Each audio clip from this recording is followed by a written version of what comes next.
नमस्कार महोदय, माननीय प्रधानमंत्री जी। मैं रोशनी राजकीय कन्या इंटर कॉलेज विजयनगर गाजियाबाद उत्तर प्रदेश में 11वीं कक्षा की छात्रा हूँ।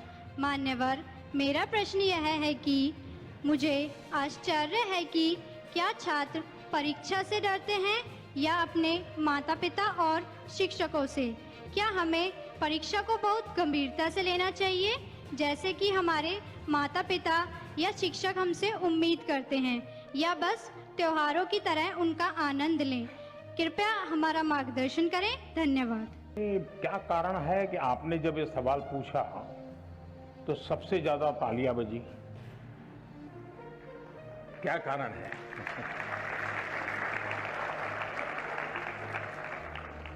मुझे लगता है कि आपने सवाल स्टूडेंट के लिए नहीं पूछा है, आपने बड़ी चतुराई से पेरेंट्स और टीचर के लिए पूछा है। और मुझे लगता है कि आप चाहती हैं कि मैं आज यहां से हर एक के पेरेंट्स को और टीचर्स को कुछ यहां से कह दूं ताकि आपके काम आ जाए।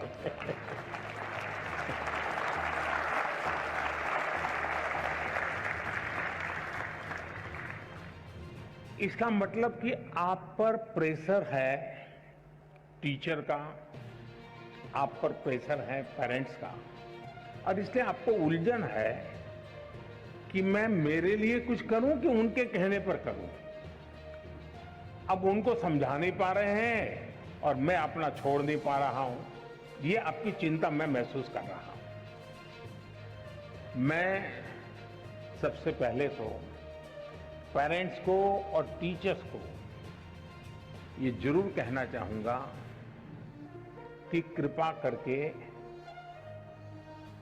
आप मन में सपने लेकर के जीते हैं, या तो जो सपने आपके खुद के अधूरे रह गए हैं, आप जो करना चाहते थे अपने विद्यार्थी काल में, आप जो अपने जीवन में करना चाहते थे वो नहीं कर पाए, और इसलिए दिन रात आपको लगता है कि बस इसको तो वो बना के रहूंगा।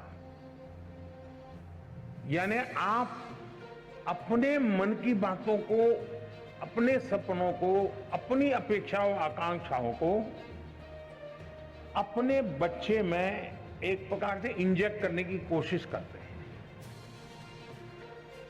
बच्चा आपको रिस्पेक्ट करता है, माँ बाप की बात को बहुत महत्व देता है। दूसरी तरफ टीचर कहते हैं देखिए तुम्हें ये करना है, तुम ये करो, हमारे स्कूल में तो ये है रहता है, हमारी तो ये परंपरा है। आपका मन कुछ तीसरा ही करता है। और ज्यादातर हमारे बच्चों के विकास में ये जो कंफ्यूज और कॉन्ट्राडिक्टरी जो प्रभावों के बीच से गुजरना पड़ता है, ये उसके लिए बहुत बड़ी चिंता का विषय होता है। और इसलिए पुराने जमाने में टीचर का परिवार से संपर्क रहता था, परिवार के हर लोग को टीचर जानते थे, और परिवार भी अपने बच्चों के लिए क्या सोचता है उसे टीचर परिचित होते थे। टीचर क्या करते हैं, कैसा करते हैं, वो उससे पेरेंट्स परिचित होते थे। यानी एक प्रकार से शिक्षा एक, चाहे स्कूल में चलती हो, शिक्षा घर में चलती हो, हर कोई एक ही प्लेटफॉर्म पर होता था। और उसके कारण अब क्या हुआ है, बच्चा दिन भर क्या करता है माँ बाप को समझ नहीं है, जानते नहीं है। टीचर को सिलेबस से लेना देना है, मेरा सिलेबस पूरा हो गया, मेरा काम हो गया, मैंने अच्छी तरह से पढ़ाया, बहुत मेहनत करके पढ़ाते, ऐसा नहीं कि नहीं पढ़ाते, लेकिन उसको लगता है कि मेरी जिम्मेवारी है सिलेबस पूरा करूं, वो मेरा दायित्व है। लेकिन बच्चे का मन कुछ और करता है। और इसलिए जब तक चाहे पेरेंट्स हो या टीचर्स हो या स्कूल का एनवायरनमेंट हो, हम बच्चे के शक्ति और उसकी सीमाएं, उसकी रुचि, उसकी प्रवृत्ति, उसकी अपेक्षा, उसकी आकांक्षा, इन सबको बारीकी से ऑब्जर्व नहीं करते हैं, उसको जानने समझने का प्रयास नहीं करते हैं, और हम उसको धक्का मारते जाते हैं तो कहीं न कहीं वो लड़खड़ा जाता है। और इसलिए मैं रोशनी के माध्यम से सभी पेरेंट्स को, सभी टीचर्स को कहना चाहूंगा कि आप अपने मन की आशा अपेक्षा के अनुसार अपने बच्चों पर बोझ बढ़ जाए, इससे बचने का प्रयास करें। उनकी और हर बच्चे के पास एक स्ट्रेंथ होती है। हर माँ बाप को स्वीकारना होगा कि आपके तराजू में वो फिट हो या ना हो, लेकिन परमात्मा ने उसको किसी न किसी विशेष ताकत के साथ भेजा है। उसके अंदर कोई सामर्थ्य है। ये आपकी कमी है, ये आपकी कमी है कि आप उसके सामर्थ्य को पहचान नहीं पाते हो।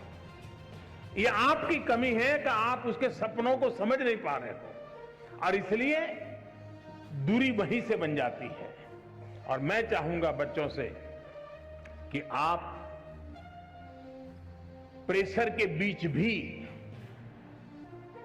अब ये तो मैं नहीं कहूंगा मां बाप का मत सुनो, मैं ये तो नहीं कहूंगा टीचर की बात मत सुनो, ये तो सलाह ठीक नहीं होगी। सुनना तो है ही है, वो जो कहते हैं उसको समझना है, लेकिन हमें उन चीजों को स्वीकार करना है जो हमारे भीतर बहुत सहज रूप से। आपने देखा होगा धरती भी वैसे तो निर्जीव लगती है,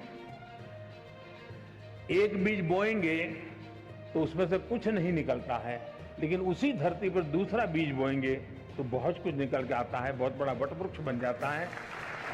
दोष धरती का नहीं है, कौन सा बीज बोया है उस पर है। और इसलिए आपको पता है कि कौन सी चीज आप आसानी से अडॉप्ट कर लेते हैं, कौन सी चीज आपको मन के साथ एकदम उसमें आगे बढ़ जाते हैं। आप जी जान से उसमें जीतते जाइए, आपको कभी बोझ महसूस नहीं होगा। और शुरू में शायद रुकावट आएगी, लेकिन बाद में परिवार गर्व करने लग जाएगा। हाँ, हम तो सोचते थे कि इसमें ये बहुत अच्छा किया, आज तो हमारा नाम रोशन हो गया। 4 लोगों के बीच में बैठते हो तो तारीफ होती है।